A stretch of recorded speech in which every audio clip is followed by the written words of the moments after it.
It's time to turn some spatulas.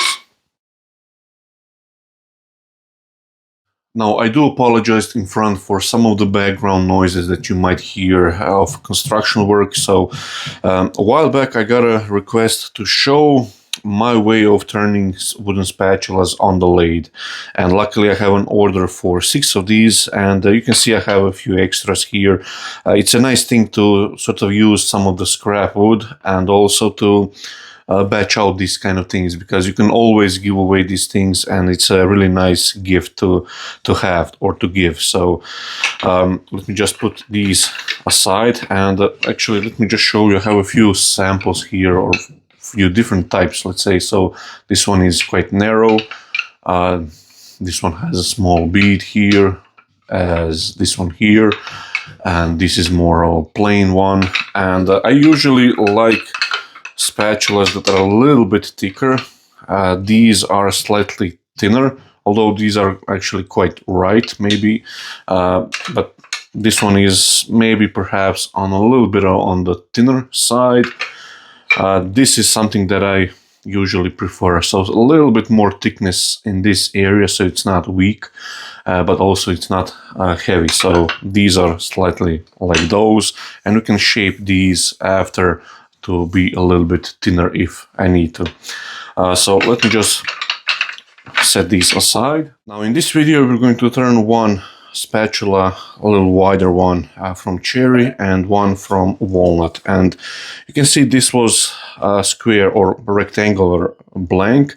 On this end I like to cut thickness, let's say around 30 mil, and on this end you can go 5, 6, 7 mil, something like that. And you can see once we cut in this direction as well, so taper in this direction, taper in this direction, you got left with this kind of blank. Now ideally you want to align the grain the best way you can, otherwise it can be quite difficult to turn these, because you'll constantly get a chip out because you're going really against the grain. So this one does go a little bit off to the side, so should be interesting to turn this one. So the cherry will be first one. Now the way I like to do this is hold the blank in the smallest chuck jaws that I have. These are shark jaws on a VM100 VICMARK chuck. And the way I like to do this is, let me just grab the key.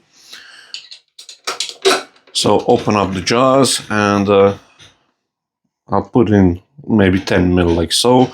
And also what I like to do is align it from side to side so it has a equal amount of overhang, let's say. So I'm using all of the blank, let's say, so something like this, and I just tighten it up a little bit. And now I can bring the tailstock to the other end. So bring the tailstock, and I just align this by eye roughly to be in center.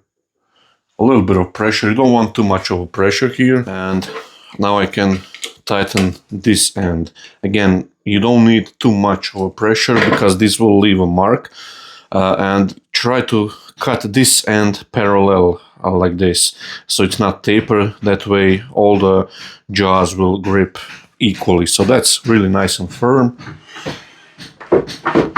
And I'll position the tool rest, and always make sure you spin this by hand so you don't break an edge here. So I have the skew nice and sharp, and off we go. So make sure everything is nice and tight. The speed will be around maybe a little less than 2000 RPM, 1962. So first what I do is screw up this end. Nice and slowly. And there is a slight chip out here, so this is the part that is against the grain. So I'll go one more time a little lighter and just bring the rest slightly up.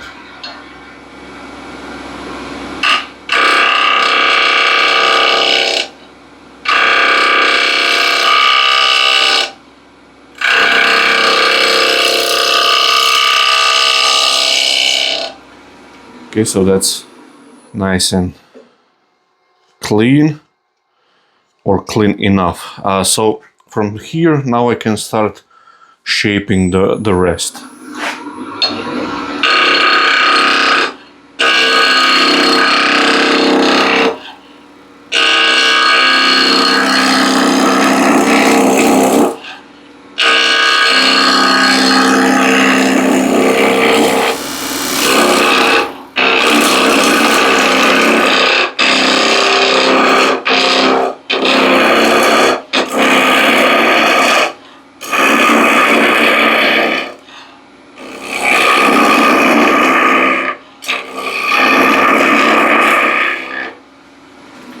Just want to make sure that the grain is working okay. So this end is okay. You can see a little bit of picked up here. So this end is slightly against the grain. So, but everything should work out okay.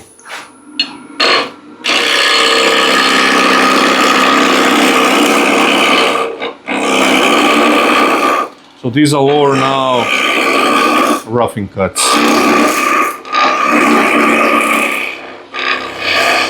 Now I'm getting to a smaller diameter here, so I'll drop the rest a little bit.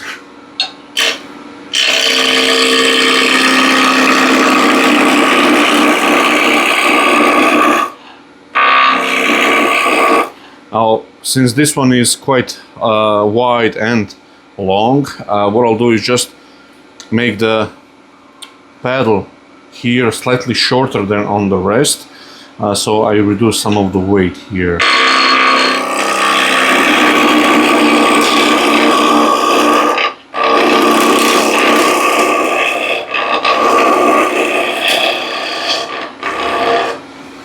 We can bring the speed up a little bit more. Now it's 2100 RPM.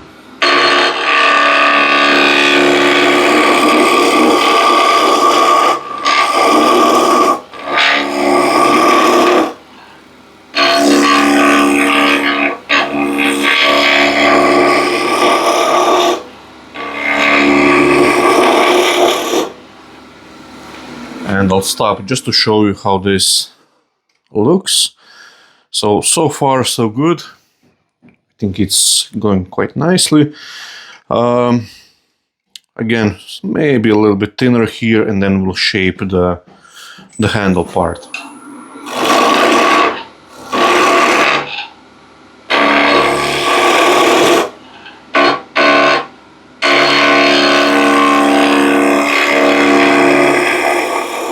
Now, by all means, you can use gouge if you want here.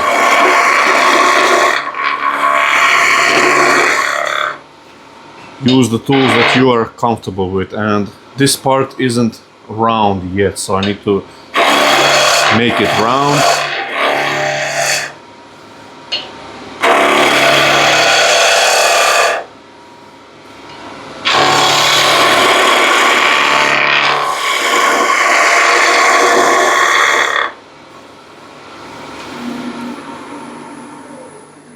Still, we have a flat spot here, so we'll have to reduce the size of the handle a little bit more, and I will thin this down here. So now we are, and you can see here maybe on the camera as well, little marks here. Those are vibration marks. So what I want to do is support, because this end will get thinner, so it will vibrate. So first, just thin this down a little bit more.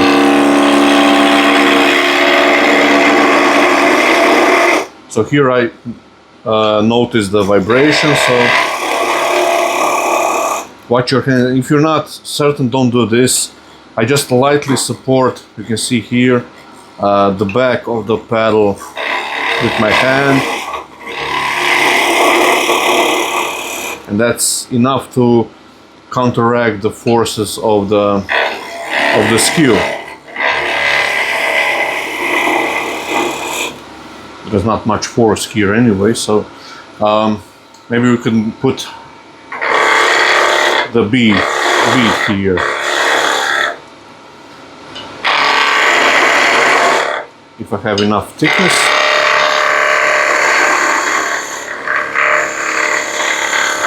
So again, I'm supporting the back of the spatula.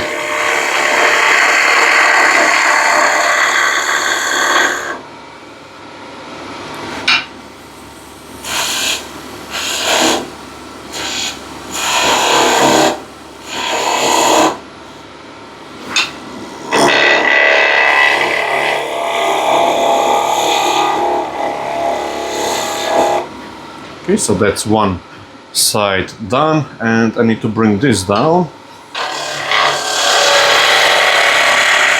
into a nice flowing curve.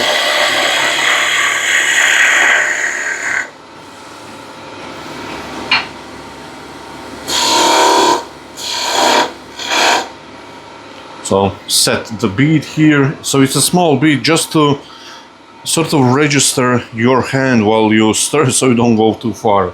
Although it's not necessary, again, it's just for decoration mostly. So again, I'm supporting the back of the spatula.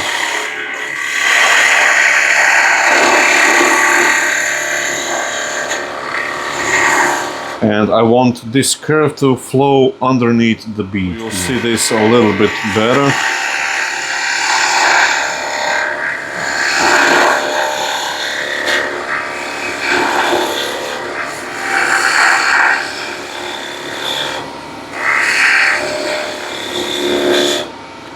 Okay, a little bit this side is higher, so one more pass.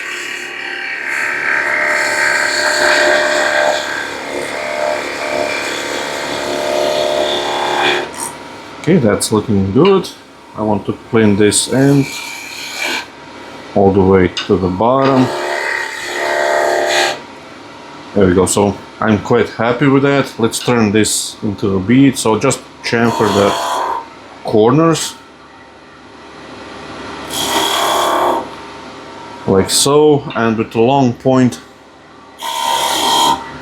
I'll extend those chamfers a little further down and just clean up the side like so.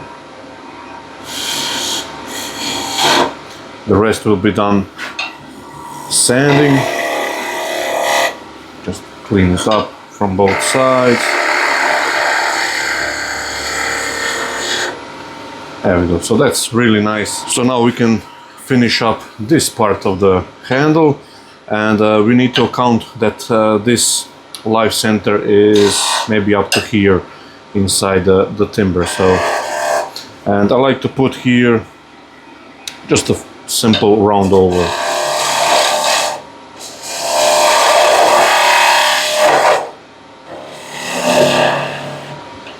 Something like this.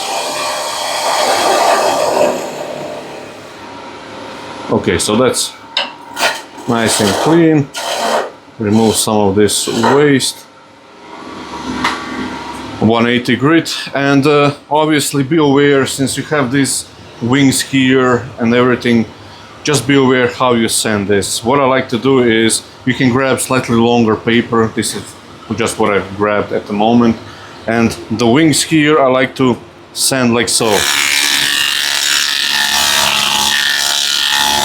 And you can use a wooden pad or sponge or whatever you want. Again, just be aware where you place your fingers. You don't want to be caught here with one of the paddles and throw your hands underneath. Of course, you can remove the tailstock, oh sorry, the banjo here. I just most of the time keep it in place.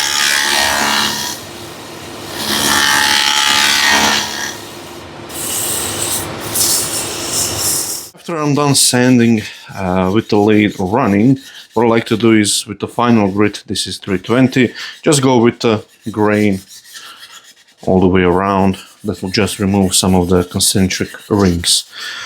So that's done. What I'll do actually is just start the parting off process here. So just take it off a little bit more,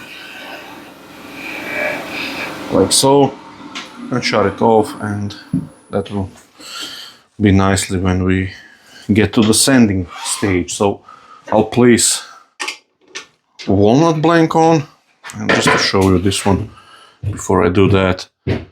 So it's a nice size handle, it should be really nice. So now let's turn the walnut spatula. So again, position it center in the chuck.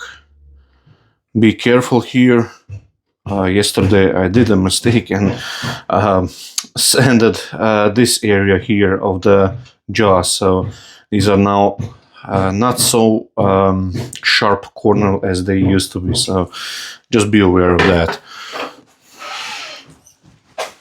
And if the spatula end is smaller than your smallest chuck here, then you can make a wooden slot, let's say a little wooden block, and with the slot, and you can just jam this into that. You just need a sort of a drive to spin this around. So that's all looking quite good. I can tighten up the chuck a little bit more, a little bit pressure. Again, you don't want too much pressure because you can bend this either way, and off we go. So again, I first do this end.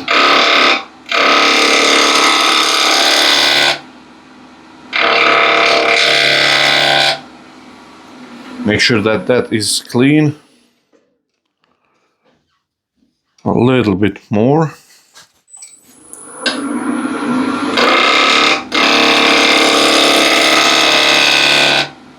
So now it should be nice and clean.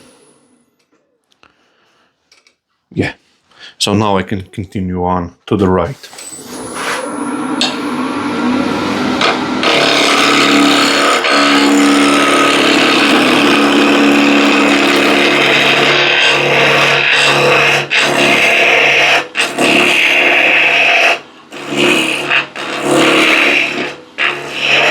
I'll do this one real quick.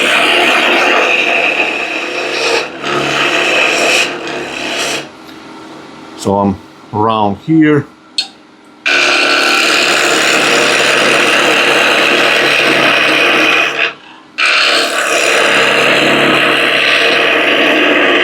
So hope you can see how this usually goes quite fast, and how this kind of item can really pay off to batch out.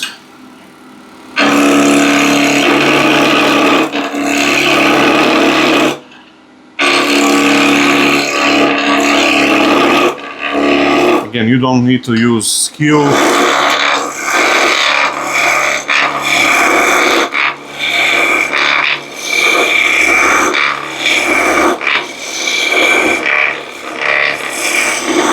I like to use it.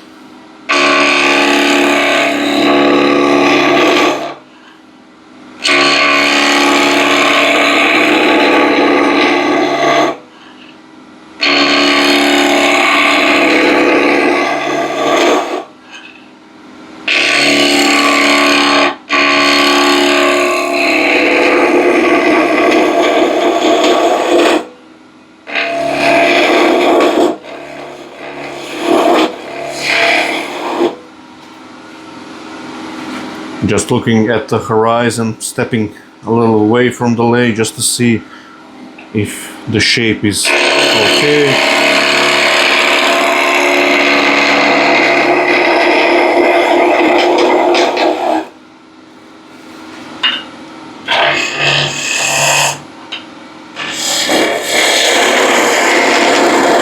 I'm getting vibrations here, so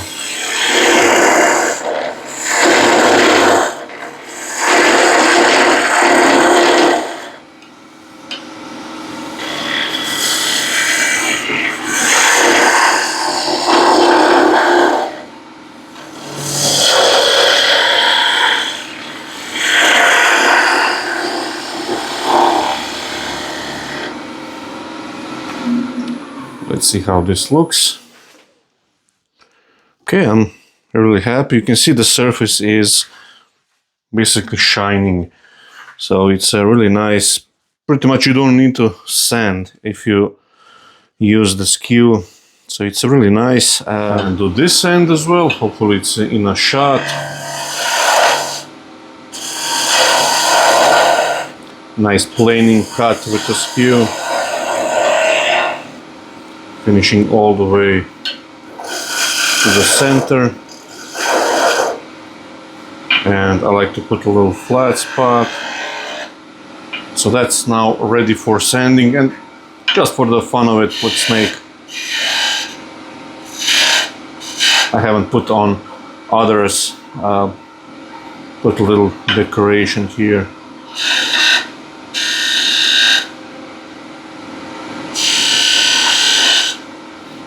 Like so.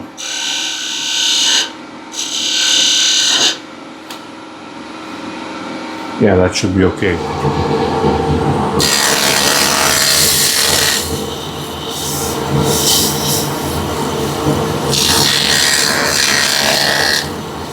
And again, I'll just start the parting off here.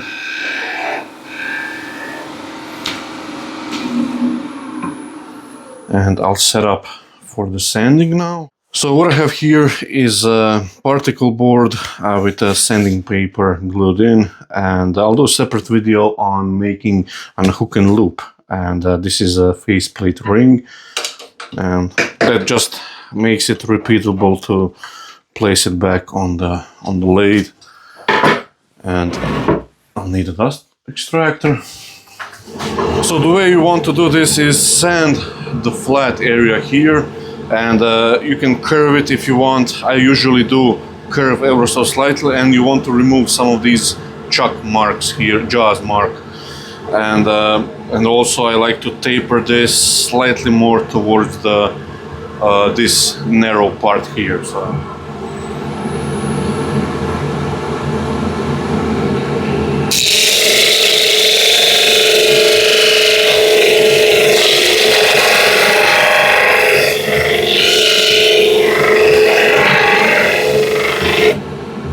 And it doesn't take long. You can see a little bit of marks here left. And I always slightly taper this like so. So this end is slightly narrower or thinner, let's say, but not too thin.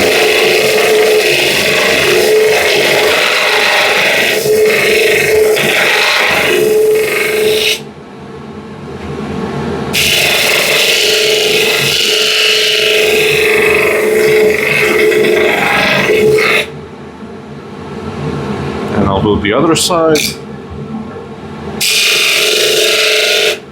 and now you can go on the bandsaw and put a little at an angle if you want, or you want to keep it nice and straight. I think on the angle it looks a little bit more finessed, let's say, and this is the end that had a little chip out, which is pretty much gone, but I'll taper to this side.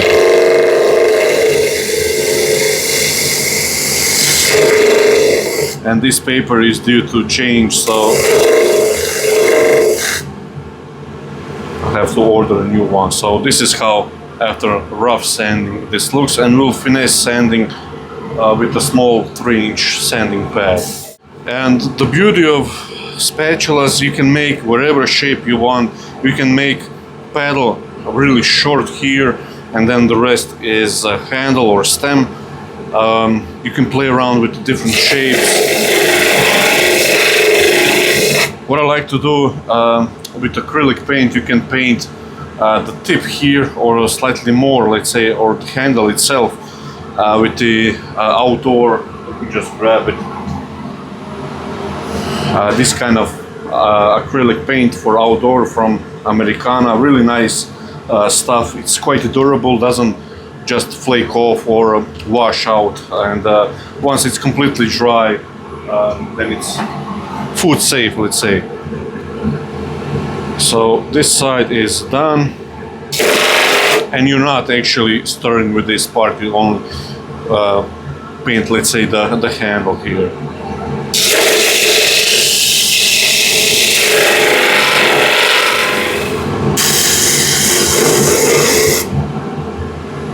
You can see that's really nice and fast way of removing the knob here.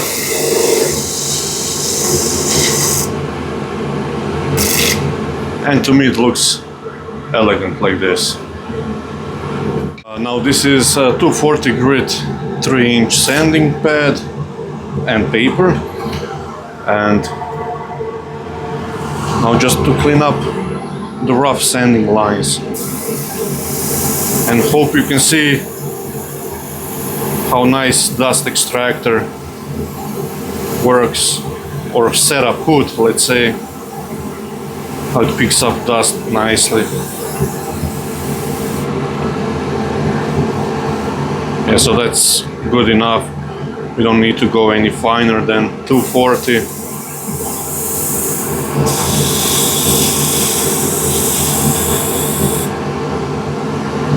And sand the end.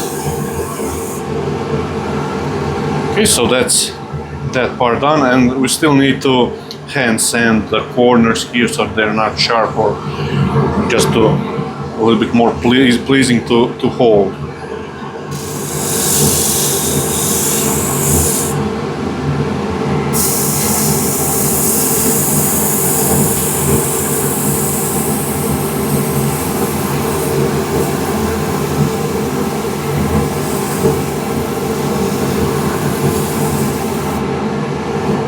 Now the last step that I like to do, this is a sanding pad for 6-inch sanding discs like this. This is 320. So what I like to do on this wide area, just go with the grain, so you remove most of the sanding marks. Again, doesn't take too long. And I also like to soften this sharper edges here. Again, just to give it a little bit more comfort. And also, of course, I just soften these corners.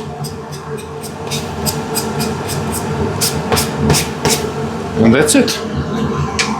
All finished. And this is the cherry one that we turned in this video. So you can see the profile, the handle here, the bead detail here. So really nice wide paddle. This is walnut that we turned, and nice little detail here. You can see the end. Really nice and simple when you sand it. Doesn't have to be complicated. So just a little angle here, and really nice color in this chocolate walnut. And just to show you these other two walnut that came from the same board, which I didn't think that will survive the turning. The grain here is going pretty much everywhere. I can see here it's going at an angle like this. I did try to bend this so it didn't break, so that's good. And just to show you the grain and a little bit of a figure here, and this area here, and on this one. Really nice, almost pretty to use. And these are two more of this chocolate walnut, one more cherry with a slightly different handle here. Probably one of my favorite, not so much in terms of the shape, but I really like maple and how it looks, this color on this one. Just really nice. And these two, apple. So this is really nice, simple project to sort of batch out for the holidays, for the gifts, for the birthdays or anything like that. And pretty much everybody uses it. And you can play around with the colors here on the handle. Just use the proper color like milk paint or those acrylic paint that I've shown you. You can play around with all the different shapes, sizes. The paddles don't have to be this tall. You can make them really short. Again, shapes, you can make forks out of them for the salads and stuff like that. So really nice project to sort of use odd shape pieces, wedged shape pieces as well. So yeah, hopefully you'll try it, and thank you for watching, and see you in the next video.